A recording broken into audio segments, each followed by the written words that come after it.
See the little light on? Yeah.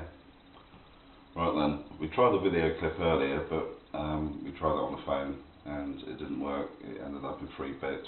So I'm going to record this clip again, and what we're looking at is, I've got my friend Squidge down for the week and we bought him this for Christmas. We watched it at the weekend.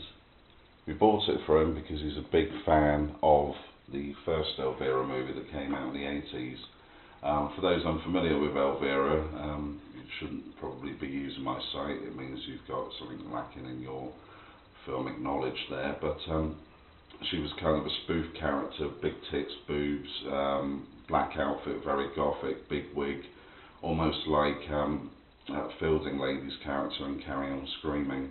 But she has quips. She comes out with lots of jokes that kind of refer to her boobs, hence the name of the film, Elvira's Haunted Hills.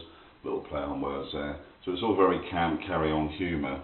But whereas the first film sort of like concentrated on getting a dig in at being treated differently by those that don't understand you in 80s America, the sequel looks at Edgar Allan Poe and kind of references the House of Usher, putting the pendulum, as our Elvira happens upon a castle set in 1851 with her French maid, and they discover that Richard O'Brien's count, or kind of count,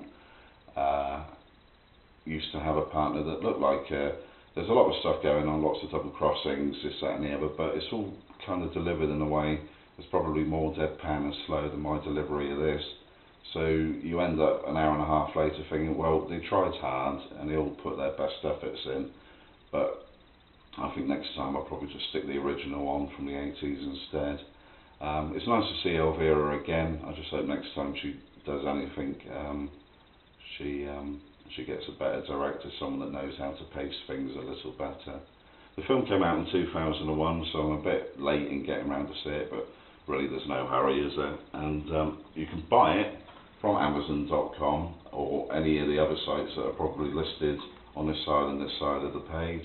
If you do use the links on our sites, great, because we're a poor lot here at My Bloody Reviews, and it'll mean that we get a couple of pennies every time you do it.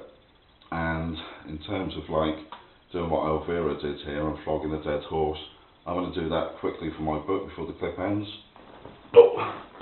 I say flogging a dead horse. No one apart from my friend Tony up in Glasgow has bought the book, and he was very good. He did this cover, so I did mention that in the Echo interview I did the other day, but they left it out, the swine. So Tony, thank you very much for doing the cover, and everyone else, buy the bugger. Thank you very much.